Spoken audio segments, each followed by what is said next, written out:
Satellite images show that China has dramatically increased its electronic warfare installations in the South China Sea. The buildup is so extreme that it could soon turn the huge area into an electronic dead zone where U.S. planes and ships won't be able to function. Here are the details. The Center for Strategic and International Studies, or CSIS, has published satellite images that show China is aggressively building electronic warfare installations in the South China Sea.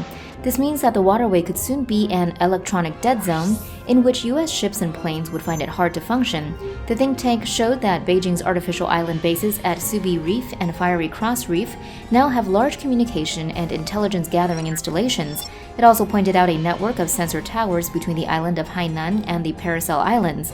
These are ideally placed to monitor and interfere with any electronic activity in the region. The think tank says this means vital equipment on U.S. systems may not perform as expected.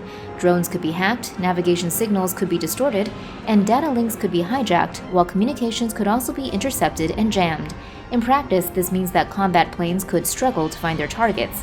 Drones could turn against their owners, and the complex web of data sharing that makes the F-35 so useful could be broken.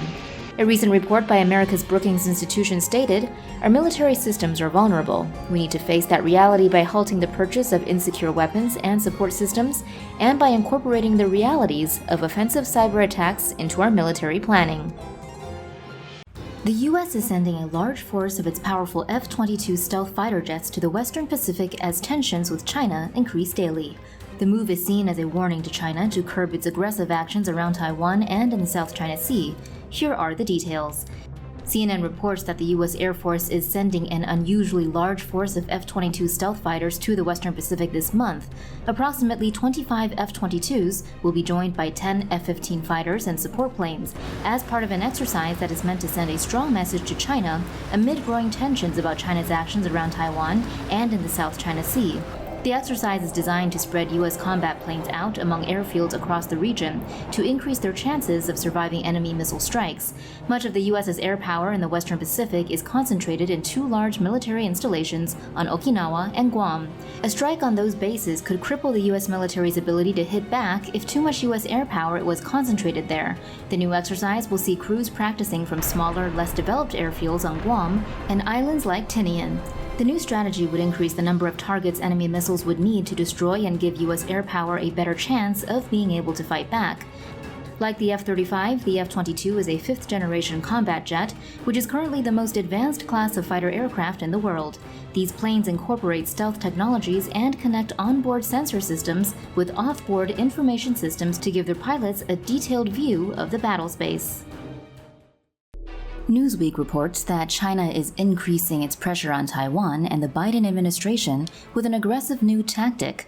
Taiwan's military showed that on March 29th, 10 Chinese warplanes invaded Taiwanese airspace to the island's south and west, while Japan reports that another 2 Chinese planes cut through its southern airspace to skirt Taiwan's eastern airspace.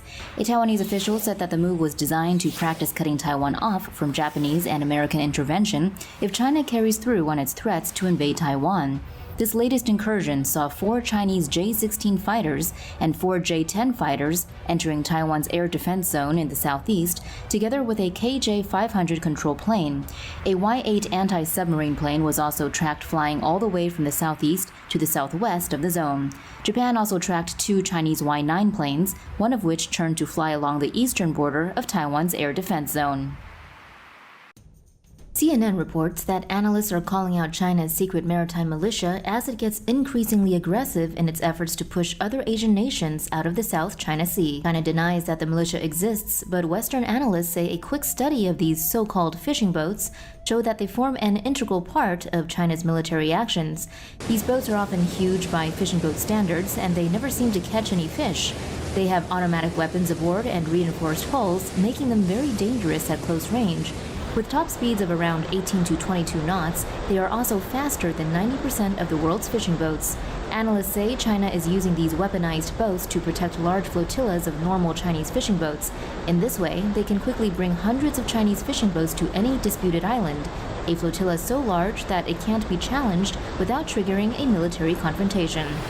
Last month, more than 200 Chinese fishing boats crowded around Whitsun Reef for weeks. Whitsun Reef is a major fishing ground and part of the Philippines' territorial waters. China is throwing a tantrum over a visit to Taiwan by another high-level U.S. official. Here's what you need to know. 2 Chinese aircraft flew into Taiwanese airspace on Wednesday, September 16th. The incursion came in advance of Thursday's visit to Taiwan by Undersecretary of State Keith Krach, the highest-ranking U.S. cabinet member to visit Taiwan since 1979. 2 Shaanxi Y-8 anti-submarine aircraft briefly entered Taiwan's air defense identification zone early on Wednesday, the Defense Ministry said on Thursday. Taiwan deployed fighter jets and issued radio warnings to ward off the Chinese planes.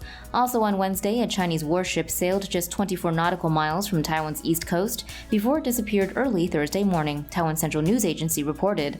And on Tuesday, China fired a Long March 11 HY-2 rocket over Taiwan from a platform in the Yellow Sea, according to the Chinese state-affiliated Global Times. China has dramatically escalated incursions into Taiwanese airspace in recent weeks.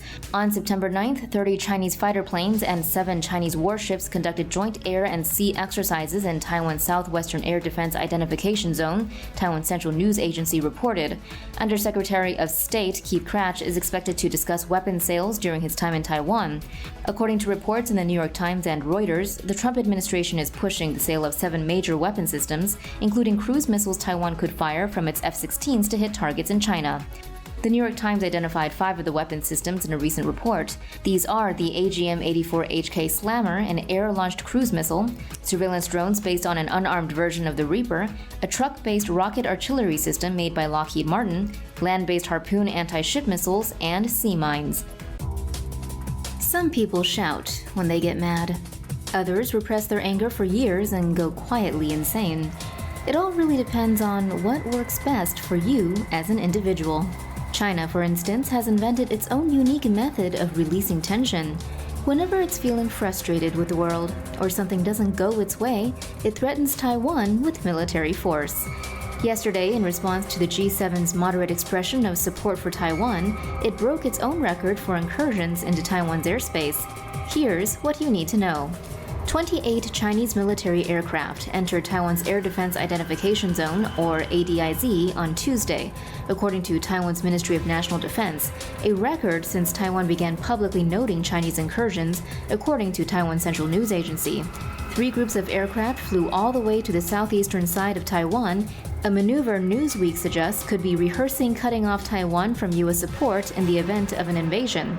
In total, these groups included 1 Y-8 anti-submarine plane, 4 H-6 twin-engine jet bombers, 4 J-16 twin-jet, multi-role fighters, and 1 Y-8 electronic warfare aircraft. 3 additional groups of aircraft flew in the airspace between Taiwan and the Taiwan-controlled Paracel Islands. In total, these included 2 KJ-500 airborne early warning and control planes, 10 additional J-16 twin-jet, multi-role fighters, and 6 J-11 twin-jet multi-role fighters.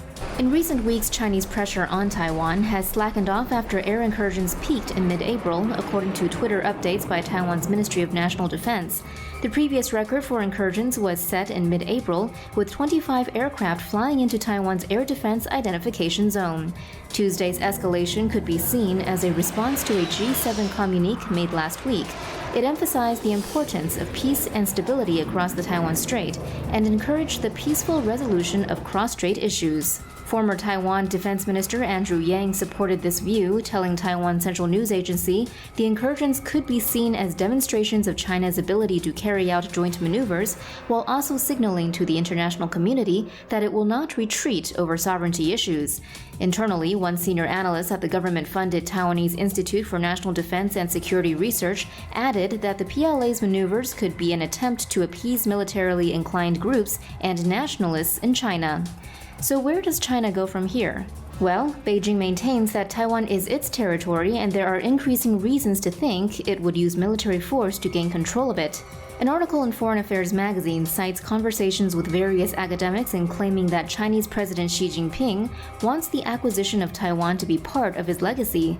The same article cites a Global Times survey of Chinese people which says that 70% strongly support using force to unify Taiwan with China, and 37% think it would be best if the war occurred in between 3 and 5 years from now. So is an invasion imminent? Of course, no one knows for sure, but at the very least, according to Foreign Affairs magazine, calls for armed unification are building within China's ruling party. A lot may depend on exactly how firm China believes the US's commitment to Taiwan is. MIT analyzed the infamous chaos hack that targeted iPhones and found evidence suggesting the Chinese government is using civilian hacking competitions to find new hacks for its strategic hacking program, saying that China seemed to have used such a hack as part of its genocidal strategy to erase its Muslim minority. Here are the details. MIT's Technology Review magazine recently analyzed the infamous chaos hack that targeted iPhones in 2018, suggesting that China used a civilian competition to create the hack and then used it to spy on its Uyghur Muslim minority. The U.S. accuses China of committing genocide against its Uyghur population.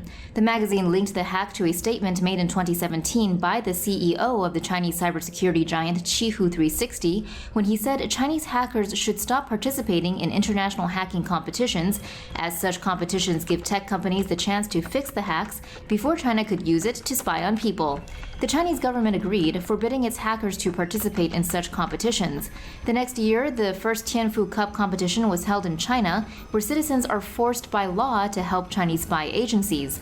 The magazine says that U.S. officials and tech companies later found that the prize-winning hack at that Tianfu Cup was very similar to the hack used later that year to infiltrate iPhones used by Uyghurs. For the past 7 years, China has committed human rights abuses against the Uyghur people and other minority groups in the western province of Xinjiang.